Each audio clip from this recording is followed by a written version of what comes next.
Hello, in-store and virtual audience. Thank you so much for being here. I'd like to introduce Tracy Badua and Jessica Kim. Hello. Are we on different sides?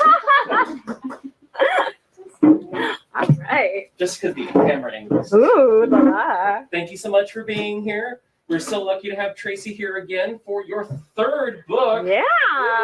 Mother, lawyer, writer. The time, madam. Are you like Hermione? Do you have a time turner? You can be honest. I wish. I don't sleep ever. So. Same. For those who are tuning in that hasn't read anything yet by Tracy, she is a Filipino American author of books about young people with sunny hearts in a sometimes stormy world.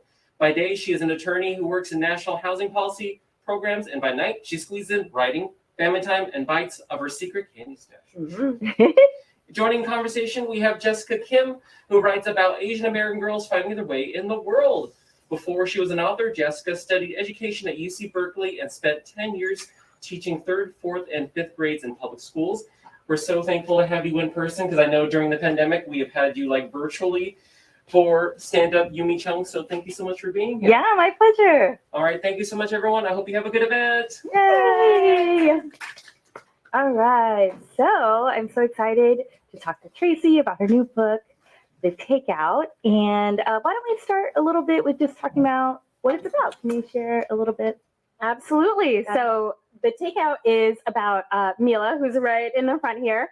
Her family has a Filipino Indian fusion food truck, and they have moved to this really super cute small beach town where everyone's, kind of very samey and cookie cutter.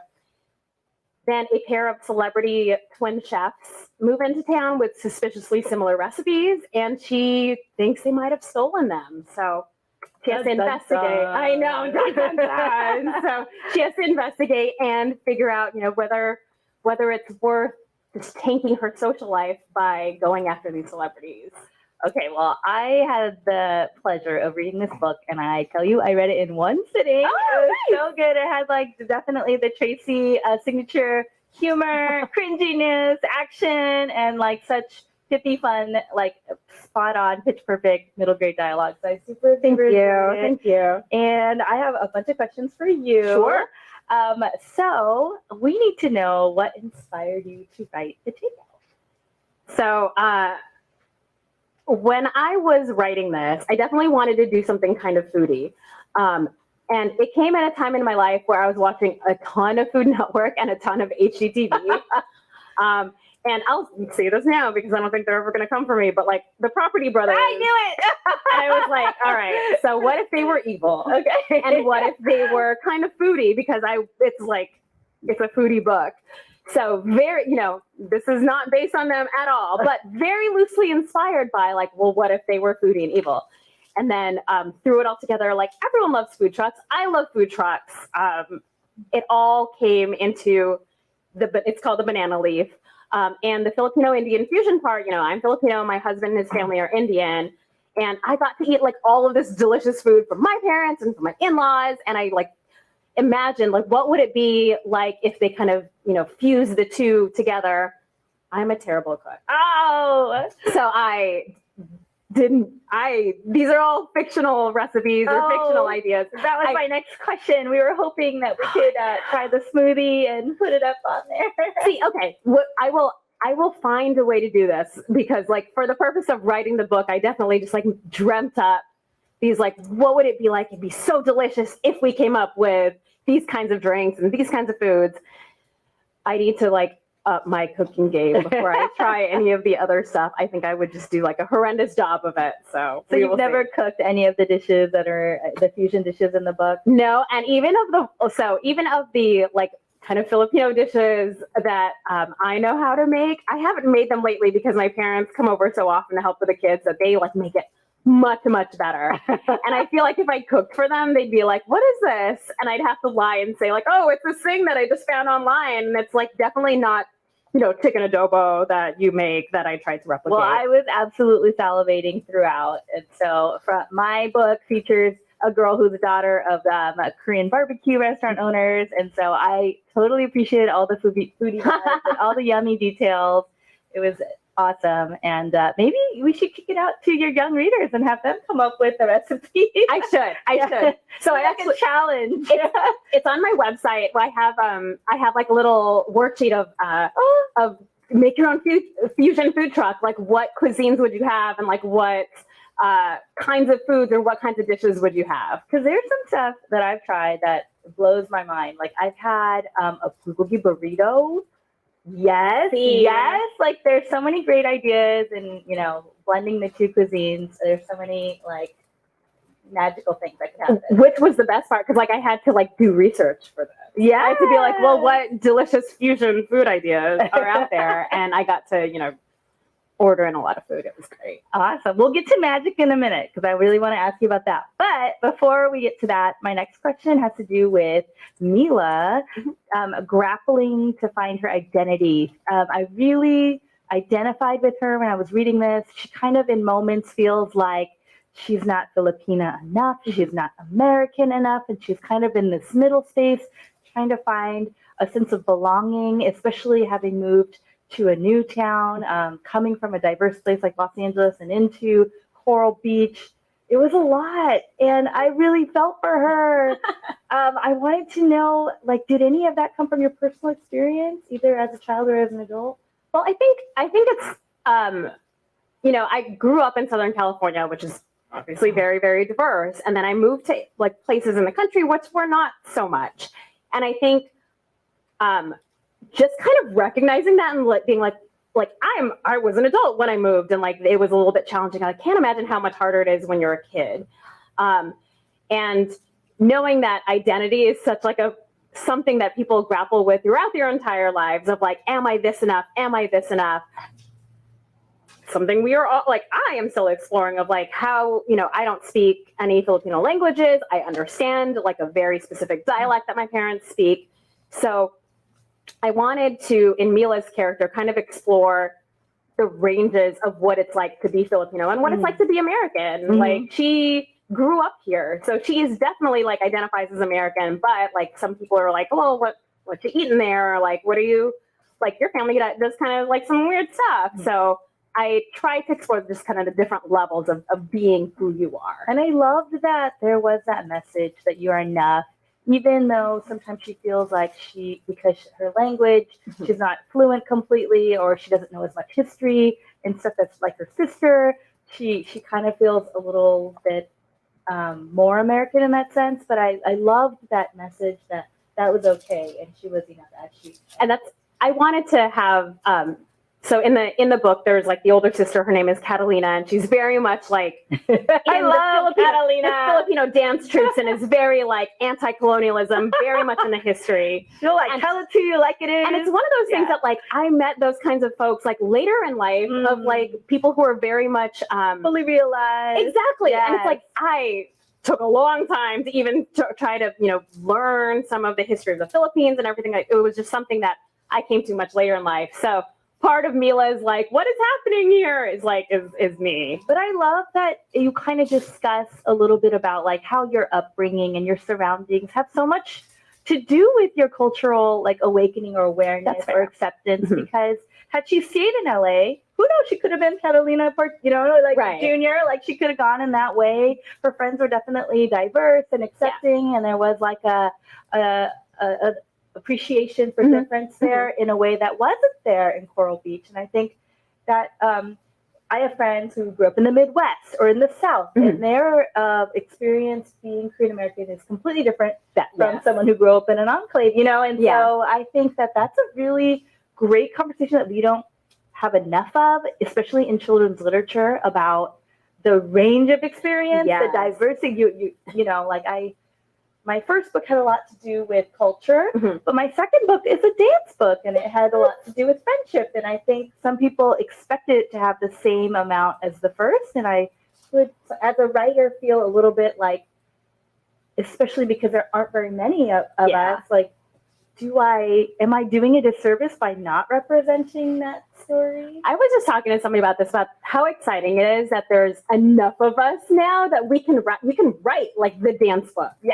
And it could just be about like dancing. Right. Or the food truck a book. food truck Yeah. book. Or like, you know, it was like just announced, but like the other books that I'm writing are really just about, they're not so much about a struggle to be Filipino or a struggle to be American. It's just going to be like, I'm going to fight some backyard goblins. Right, Or backyard goblins. or like, you know, Airbnb ghosts. Like they can just be and live their best lives. And live their best lives. And I think actually that does so much more to normalize our experience. Yes. And it doesn't tokenize our books in such a way Mhm. that only, you know, a certain kind of reader would be attracted to this book. I love that direction that we're going in. And I just love that Mila was dealing with it, but it wasn't the main story, you know. That's like her main thing really is like these twins on the evil sides twins. here. Are they evil? They're evil. You'll have to read and see. Sorry, Property Brothers. Oh, so Very loosely, very loosely. So would you say that in your own experience as a child, you're more of a Mila or Catalina in terms of like your proximity to your culture and how you wore that? Yeah, you know, I would actually say like in that respect, I would be more of a Mila, mostly because I think the opportunity to learn about kind of Filipino history and culture wasn't as much of it growing up. But like with the internet, Yes. you know, it's like you can go online and there's modules to learn different languages and like you can watch a YouTube video about like, anything you want. Mm-hmm. And I feel like growing up, it was just like you have like what's in your local library and you have what's in school, and more often than not, it's going to be like, well, you know, we're testing about this weekend. This week, you're learning about this. Right. So it was a little bit of a different focus, and I'm so glad that like as kind of time has gone on, just like the access to stuff is just it's so great.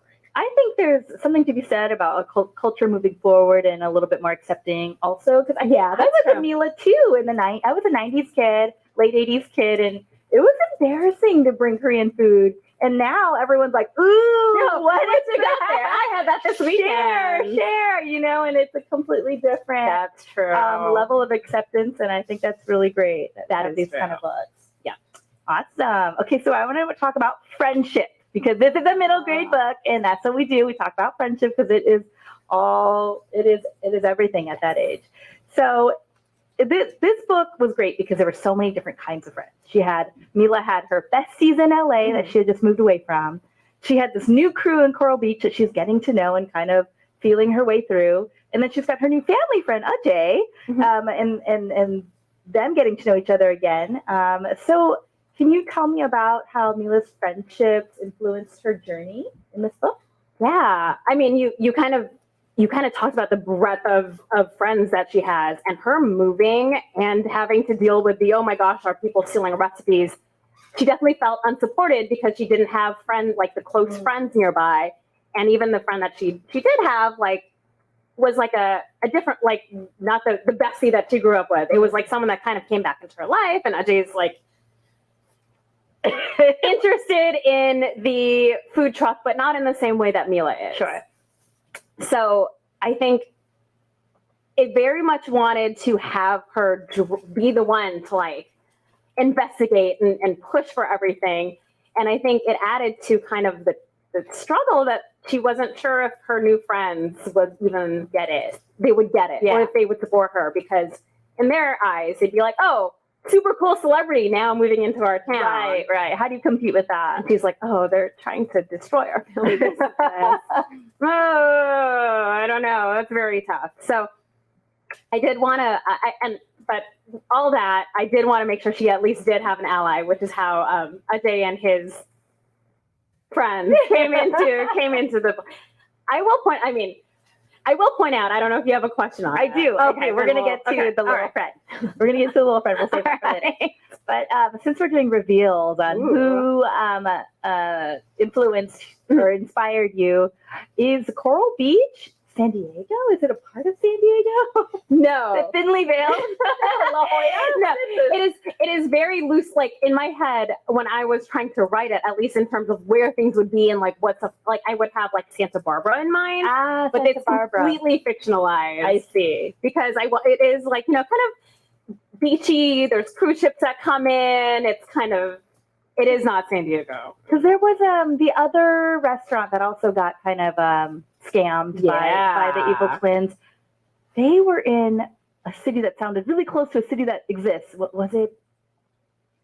Arcadia? No, it was I don't remember the Oh, name you don't of it. remember? I don't. The author doesn't remember the city that she made up. Okay. I don't remember, but what's funny is when I make so I made up obviously Coral Beach, but I think I even Google like how long it would take for them to get to LA, what would be on the way there, and I think I made up the name of the town that the name of the town, because I put it in my notes, which of course I left at home, and I was like, I must ask, is this Arcadia or is it Monterey Park or is it like one of these places? It was not. It was very. I made it up. Oh, okay. Sorry. All right. So one of the funnest parts of the book for me was the focus on fashion. So Ajay is like so funny, and he's very aware of clothing, and he makes some scathing remarks about Mila's penchant for food-themed clothes, like her taco dress and her donut dress. Yes. And he's got this oversized bomber that he wears, and then we see like the friendship bracelets. So there are a lot of cool like nods to fashion and accessory choices. Can you tell us about the character Ajay and where you?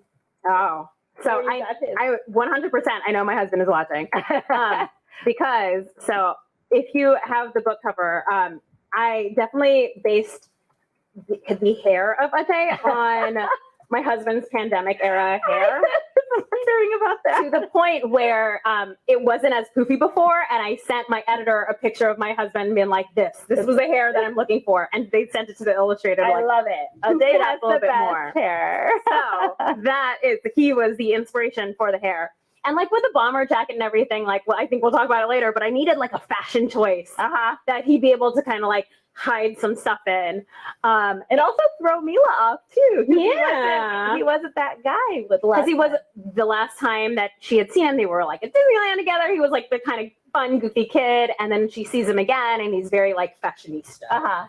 So and that's absolutely the middle grade thing. Because when my kids see their old family friends or cousins and people they haven't seen in even a year, it's like sometimes that what they're wearing could just totally. I kind of wanted him to have like a little bit of a glow up of like, I feel like that happens a lot. And one of the things I was talking to my editor, she loved the fact that he was like in these like fashionable clothing. She's like, she definitely knows kids who would be like, it's 100 degrees out. They're going to wear their oversized bomber jacket because that's what everybody else is wearing. They will wear the long baggy jeans because that's what everyone else is wearing. I don't care that it's hot out. You're like, okay.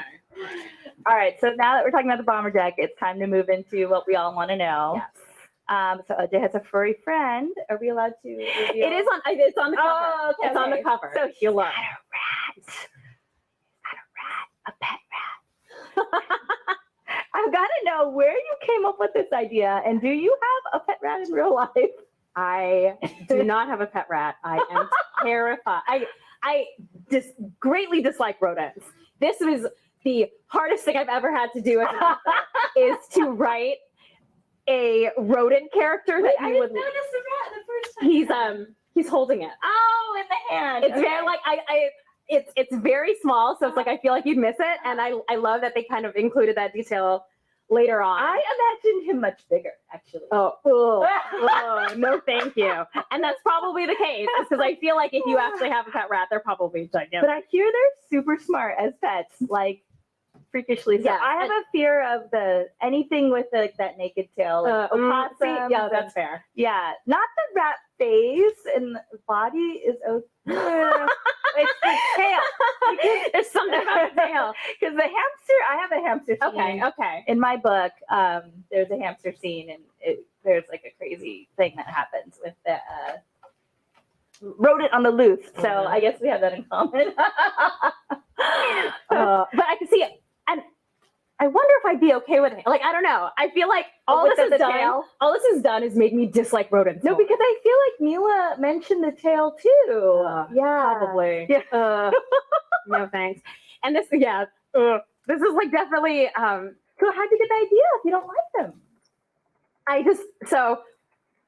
I wanted him to have like a pet.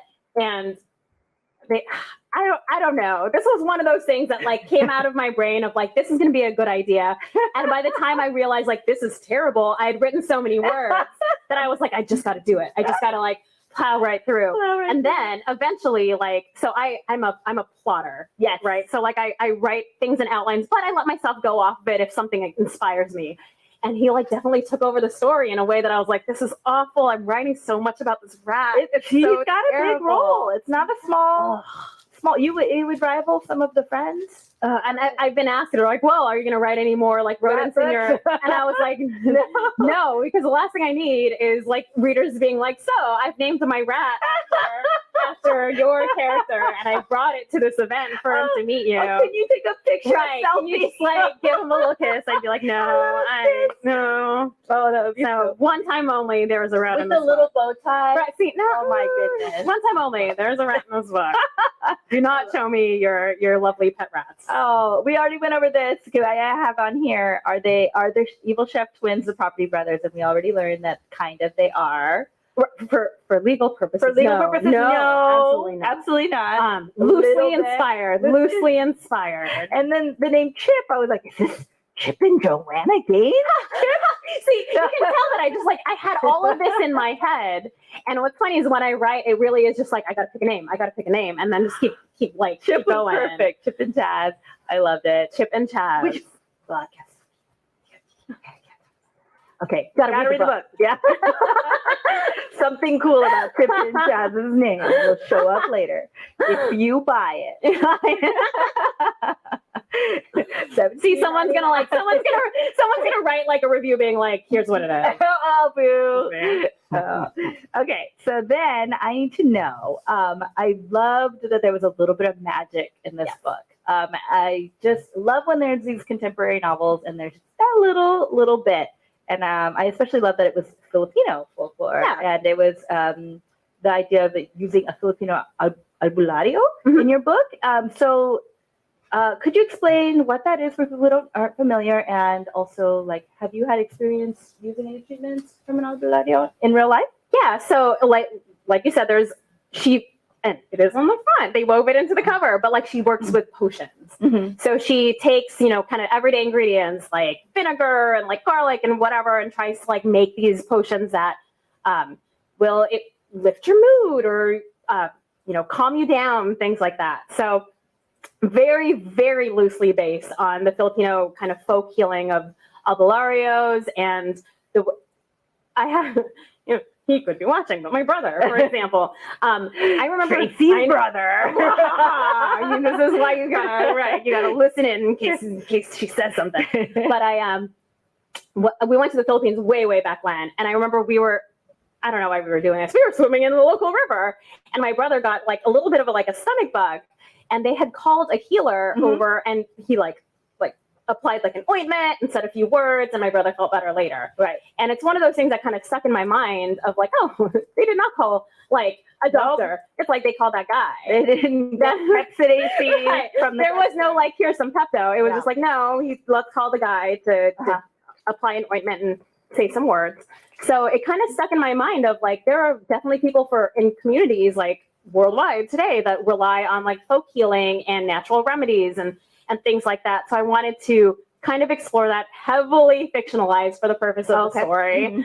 Because I don't have like little potions that I bring around and being like, oh, I'm super stressed out, I'll do this. Because I guess like it would be like beer or wine, which like, don't drink, kids, don't drink. No, don't. Soda.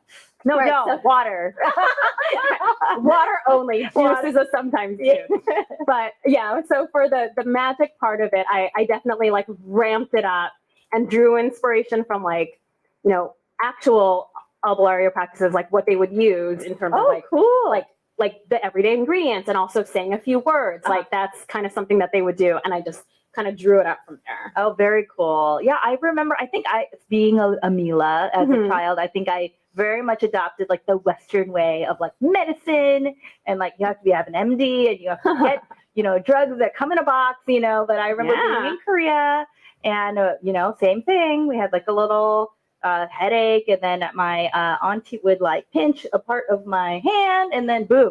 Yeah, gone. Yeah, like, now it's acupressure. Right. And then now there's acupuncture and all these different things. And I feel like it's so cool to include that. So it's not like this weird like voodoo thing that people Yeah. from the past do. It's like an actual thing that many people in many parts of the world practice every single day. Right. Yeah. And like I obviously like ramped up for the purpose of this book, but like I think I mentioned in there, she just kind of just like it's non-Western medicine, like some of it, and they just kind of go with it. So. Yeah, super cool. Very interesting. I do not know how to make potions. Like I already mentioned, like my cooking skills are not that great. So.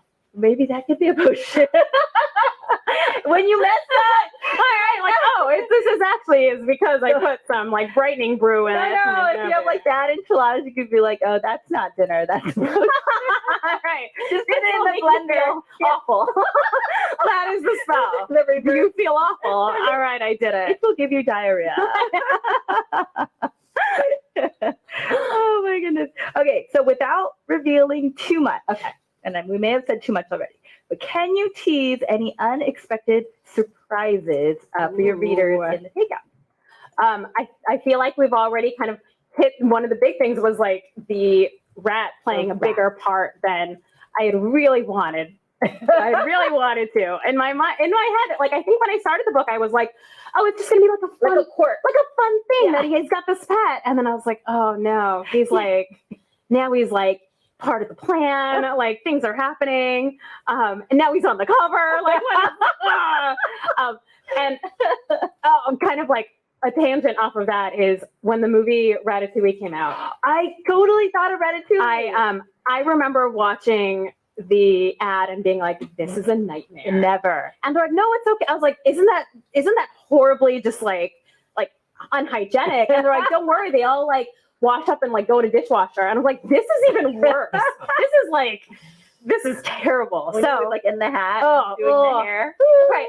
I love like I had to psych myself up to watch the movie, and it's very cute and it's fine. I enjoy the movie, but I think there's this one scene where they all wag their tails. oh my gosh! And in real, I hope they never decide to do a live action of that movie because I think I would just just stop watching TV. Because then if I saw the ad, I'd be like, nope, I'm done. But in terms of surprises, so like he definitely played a bigger part in it than I thought he would. It's not so much a surprise, but there's a scene in the book where they have an eating contest. Right.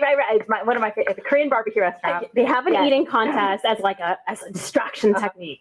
And I originally had a food fight. Oh. But so one of my critique partners is Alicia Dow, and she was like, I remember she wrote back to me when she was reading it. She was like, no, she's like, food fights are awful. People have to clean up after them. Like, do not encourage food fights. And I was like, that is a good point. I do not want people to be like, let me just throw this to cause a distraction. Eating contests are much better. It was hilariously done. I think this. I was like, I thought that was a great note because I was like, you know what? I don't like. They're all fictional characters, but like the grandmother would have had to clean it up. I was like, no, of course not. Okay, because we absolutely count our kalbi bones after and tally up who's the biggest. Yeah.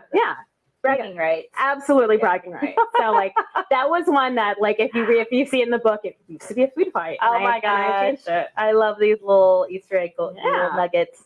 All right. And as we wrap up, I want to know, what message do you hope your young readers will get after reading this book?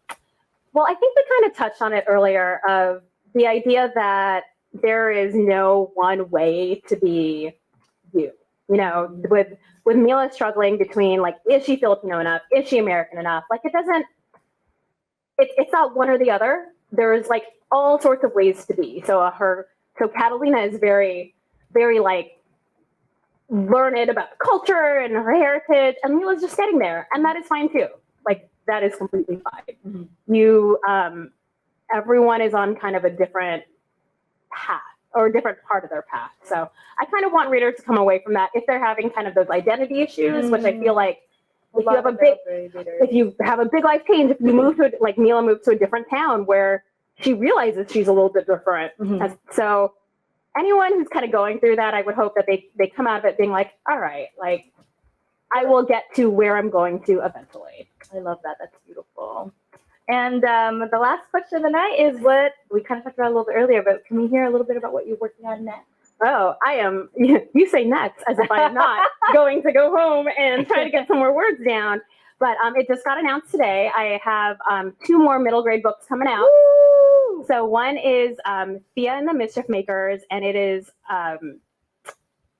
it's the creature in this are duendes, which they're in Filipino folklore, but I think like they're all over the place because it's very much in like Spanish speaking countries. Like I know Mexico has a like I when in researching this book, they were like, here's a video of an actual duende, and like you see like a shadow in the corner, and it was so funny. But they're all over the place.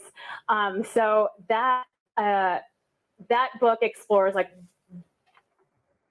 Filipino American girl runs afoul of some backyard tree goblins. Oh, love it. And then the other one that I have an outline of that I eventually will write at some point is there is a kid who goes to an Airbnb that is possibly haunted. I love it already.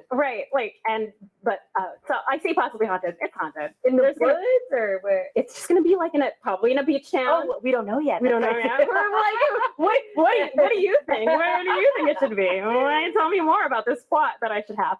But it's going to be haunted, and this ghost is going to slowly try to take over the kid's body. So that is Thriller. that is that one. I love it. And it's funny because like in my head I was like, oh, I can be like, yeah, really scary. But like you have read my books. He's Yeah. gonna do like silly stuff. But there is like a hint of creepiness in all of them. there is a which hint I of love. creepiness. Yeah, Yes. yeah. And I think that came from like I had a kick where I was reading a lot of these like kind of spooky stories. I was like, ooh, what if he actually like the ghost was actually out to do some harm? Dun dun dun. That is what I'm working on next. Well, we can't wait. Thank you so much, and we're so excited about the takeout.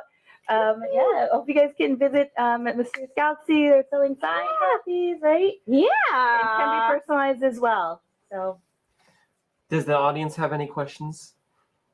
One question that I would like to know is, what did you learn from writing Freddy vs. the Family Curse and then going to TAKEOUT? Was there anything that you learned from that transition that made it easier or harder for your second follow-up?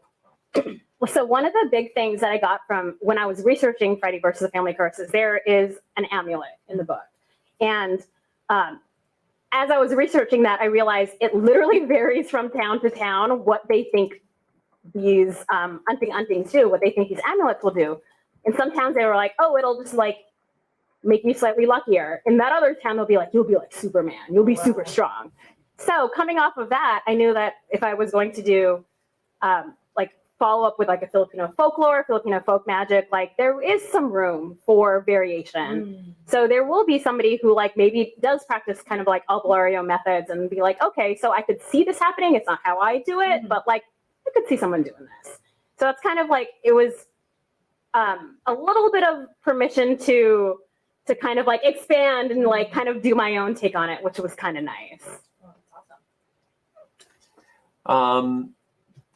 And with were you writing this is not a personal statement while you were also writing TAKEOUT? Or Yeah. how did that happen? We have my agent keeps a very complicated calendar of like everything that we've got going. Wow.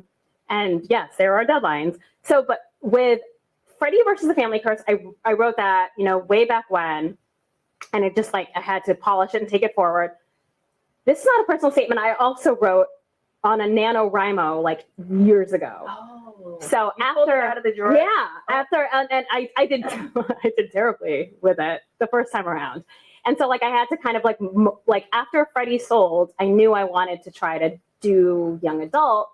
And this was like the most like kind of promising manuscript I had, and we polished that. So I worked on it while like Freddy, I guess, was wrapping up, was like in copy edits. Oops. So, and then after that, when that went into copy edits, I was like, I guess I got to work on this other book. So it is a constant cycle of deadlines, but that you're never doing two at once. I'm never drafting two at once. Okay. Because I don't think my brain is that powerful. Like I think I get to, especially because they are different age ranges. Right. I think I would start writing it to adults, and then on the YA, like if you start writing it to kiddie, like Yeah. they know, Yeah. teens know. Oh, wow. That's impressive. So it's like I have to kind of balance it. I know I have to work on kind of one manuscript at a time in terms of like kind of how much, I don't know, how much I'm going to write versus how much I'm going to edit, that kind of thing. Knock on wood, it's worked out so far, but who knows? All right. Thank you, everyone, for joining in tonight. I hope you all have a good night. Bye. Bye. Thank you.